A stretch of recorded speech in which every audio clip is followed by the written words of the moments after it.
जय हिंद दोस्तों। अभी हमारे देश में 18वीं लोकसभा के लिए चुनाव हो रहे हैं। इन्हीं चुनाव के साथ भारत के मतदाता अप्रत्यक्ष रूप से भारत के प्रधानमंत्री को चुनेंगे। यानी लोकसभा के परिणाम आने पे ये क्लियर हो जाएगा कि भारत के प्रधानमंत्री कौन होंगे। तो मैं मुकेश स्वागत करता हूं आप सभी का हमारे YouTube चैनल एपीसी एकेडमी पे। दोस्तों, आज के इस वीडियो में हम पढ़ेंगे कि हमारे देश के प्रधानमंत्री कौन होते हैं और उन्हें किस आधार पर चुना जाता है।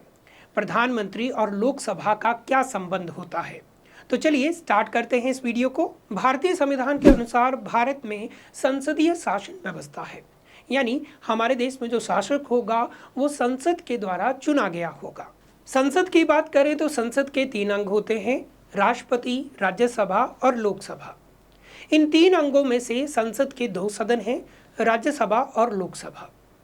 लोकसभा जो संसद का निचला सदन है, इसे जनता का सदन भी कहा गया है, क्योंकि लोकसभा के मेंबर जनता के द्वारा प्रत्यक्ष रूप से चुने जाते हैं। बात करें लोकसभा के गठन की तो लोकसभा का गठन 5 वर्षों के लिए किया जाता है। 5 वर्षों के बाद लोकसभा के पुनः निर्वाचन होते हैं और नई लोकसभा का गठन किया जाता है।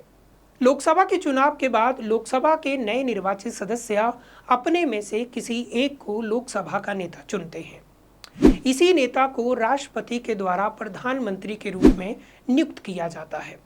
यानी प्रधानमंत्री लोकसभा का नेता होते हैं, जो लोकसभा के नए निर्वाचित सदस्यों के द्वारा चुने जाते हैं। लोकसभा का नेता की अगर हम बात करें तो लोकसभा का नेता लोकसभा के सदस्यों के द्वारा बहुमत के आधार पर चुना जाता है।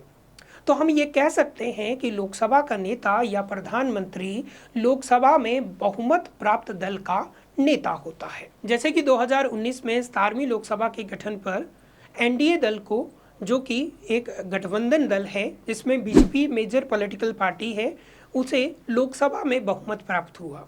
तो इसी बहुमत के आधार पे जो है इस दल के नेता नरेंद्र मोदी जी को प्रदेश का प्रधानमंत्री नियुक्त किया गया।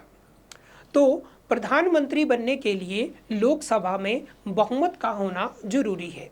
जैसे कि लोकसभा के चुनाव होते हैं तो चुनाव के नतीजे आने के बाद ये क्लियर हो जाता है कि किस दल को लोकसभा में बहुमत प्राप्त हो रहा है, और जिस दल को बहुमत प्राप्त हो रहा है उसी दल का जो नेता जो है वो लोकसभा का नेता बनता है।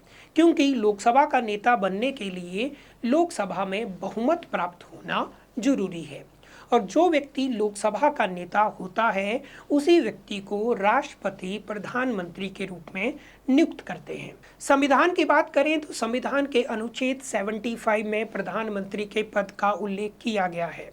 कहा गया है कि राष्ट्रपति मंत्री परिषद के प्रमुख प्रधानमंत्री की नियुक्ति करेंगे। प्रधानमंत्री मंत्री परिषद के अध्यक्ष भी होते हैं। तो ये था आज का हमारा वीडियो, जिसमें हमने समझा कि देश के प्रधानमंत्री किस आधार पर चुने जाते हैं।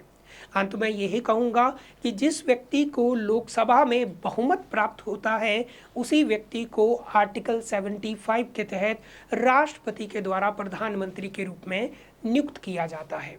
और एक बात और ध्यान में रखें, प्रधानमंत्री का निर्वाचन नहीं होता है, उन्हें उनकी नियुक्ति होती है और उन्हें राष्ट्रपति के द्वारा नियुक्त किया जाता है।